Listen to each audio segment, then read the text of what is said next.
Alhamdulillah Rabbil Alamin. Wassalatu wassalamu ala Rasulillah wa ala alihi wa ashabihi amma ba'd.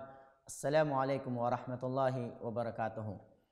Ngayon, ang ating tatalakayin ay ang pagsapit ng huling sandali at ang mga palatandaan nito. Unang-una, hindi nilikha ng Allah subhanahu wa ta'ala ang daigdig upang manatili ito. Sa makatuwid, darating ang panahon na mayroong pagwawakasan. Ito yung sinasabing pagsapit ng huling sandali. Ang Allah subhanahu wa ta'ala ay nagpahayag patungkol sa huling sandali na kanyang sinabi sa banal na Quran, A'udhu billahi minasyaitanir rajim, Inna sa'ata la'atiyatun la rayba fiha, walakin aktharan nasi la yu'minun. Katotohanan, tunay na ang huling sandali ay talagang darating. Walang pag-aalinlangan dito. So, ibig sabihin talagang darating ang huling sandali. At sinabi pa ng mga tao na hindi mananampalataya, وَقَالَ الَّذِينَ كَفَرُوا لَا تَأْتِينَ السَّاعَةَ قُلْ بَلَى وَرَبِّي لَتَأْتِيَنَّكُمْ. Ang ibig sabihin noon, nagsabi ang mga tumangging sumasampalataya, hindi darating sa amin ang huling sandali. Sabihin mo, abay hindi. Sumpaman sa aking Panginoon na talagang darating ito para sa inyo. Sa makatuwid, walang pag-aalinlangan na darating sa atin ang huling sandali. Ang huling sandali ay ito ay nakalingid. Tanging si Allah lamang ang nakakaalam nito, ngunit nagbigay ng mga palatandaan bago darating ang huling sandali. So ito yung pag-uusapan natin, kasama sa pag-uusapan natin. Ang pagsapit ng huling sandali ay may dalawang palatandaan. Ito yung maliit na mga palatandaan at malaki na mga palatandaan. Ang mga maliit na mga palatandaan ay mayroong tatlong pananaw dito ang ating mga pantas. Ang unang pananaw nila ay mga palatandaan na nangyari na at hindi na ito mangyayari muli. Ano yun? Ang pagpapadala kay Propeta Muhammad sallallahu alaihi wasallam at ang kaniyang kamatayan. Ito ay nangyari na at hindi na mangyayari muli. Ang ikalawang pananaw ng mga scholar ay mga palatandaan na nangyari na, ngunit sa kasalukuyang nangyayari pa rin. Ano ito? Ito yung patayan, paglindol, pagyanig, yung nagiging hayag na, ang pakikiapid. So ito ay patuloy pa rin nangyayari.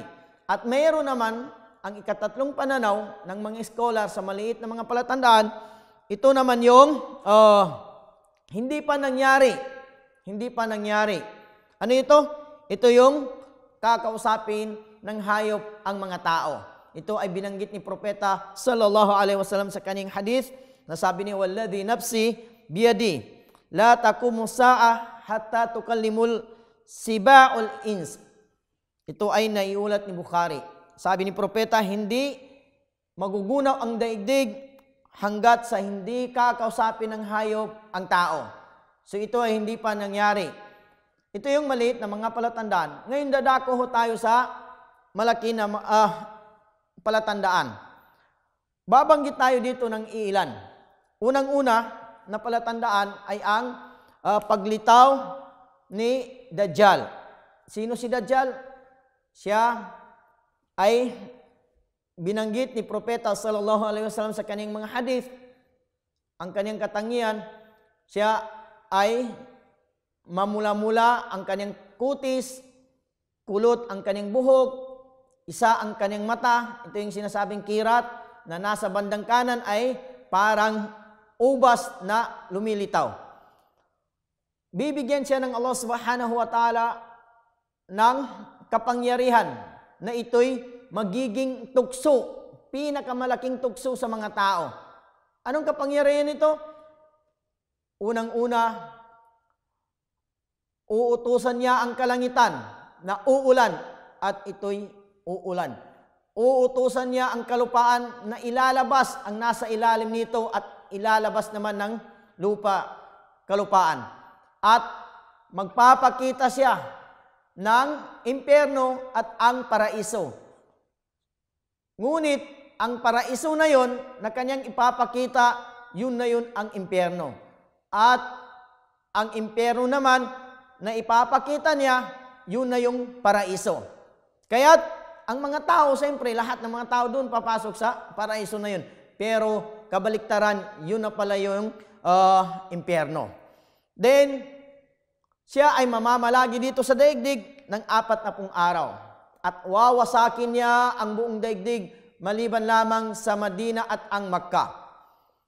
Pagkaraan nun, dahil sa tukso na magiging laganap sa kalupaan, bababa ngayon si Propeta Isa alayhis salam. Saan bababa? Sa Damascus sa madaling araw.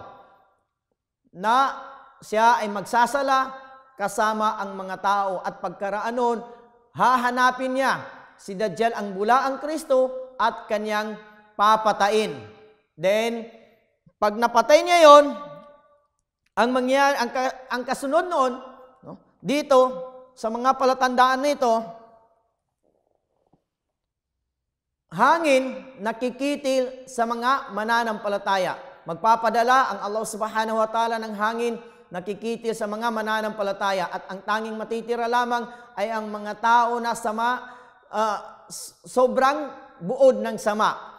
At magpapadala ang Allah subhanahu wa ta'ala ng apoy, na pinakamatinding apoy, na ito'y iipunin ang mga tao mula sa Yemen, no, patungo sa Sham. Then pagkaraan noon ay uutusan ng Allah subhanahu wa ta'ala si Israfil na ihipan ang tambuli at mamamatay ang lahat ng tao. Iyan yung sinabi ng Allah subhanahu wa ta'ala sa banal na Quran, وَنُفِخَ فِي الصُّورِ فَصَعِقَ مَنْ فِي السَّمَاوَاتِ وَمَنْ فِي الْأَرْضِ إِلَّا مَنْ شَاءَ اللَّهِ. Sabi dito, at iihip sa tambuli at mamamatay ang sino man nasa mga kalangitan at nasa kalupaan, maliban lamang sa sino man niloob ni Allah subhanahu wa ta'ala. At kasama doon, pag namatay na ang lahat ng tao at nais ng buhayin muli ng Allah subhanahu wa ta'ala, siya ay magpapadala ng ulan upang manumbalik ang katawan ng mga tao. At kapag ninais na ng Allah subhanahu wa ta'ala na buhayin ang mga tao, ang una niyang bubuhayin ay si Israfil. Then, utusan niya ito na ihipan muli sa ikalawang pagkakataon at mabubuhay ang mga tao. Ito yung sinabi po ng Allah subhanahu wa ta'ala sa banal na Quran, وَنُفِخَ فِي الصُّورِ فَإِذَا هُمْ مِنَ الْأَجْدَاثِ إِلَى رَبِّهِمْ يَنْسِلُونَ. Sabi po ng Allah, at iihip muli sa tambuli at walang anong-ano sila, buhat sa mga libingan ay dali-daling magsisilabasan patungo sa kanilang Panginoon.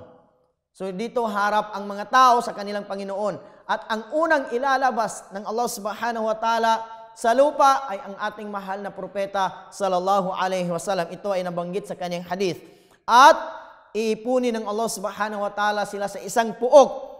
At dito, ang puok na ito ay malawak at malapad. Ang mga tao na hindi mananampalataya, iipunin sila ng Allah subhanahu wa ta'ala na naglalakad sa pamamagitan ng kanilang mukha. Hanggat sa tinanong ang sugo ng Allah subhanahu wa ta'ala, paano sila lalakad na ang kanilang ilalakad ay kanilang mukha? Sinabi ni propeta, ang nagpalakad sa kanila sa pamamagitan ng kanilang mga paa ay magagawa silang palakarin sa pamamagitan ng kanilang mga mukha. At ang mga tao na tumalikod sa mga talata ng Allah subhanahu wa ta'ala ay ilalabas sila, ipunin sila ng Allah subhanahu wa ta'ala na sila ay mga bulag.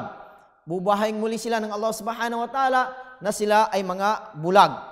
Then, at ang dami ng pawis ng mga tao ay ayon sa kanilang kasamaang ginawa.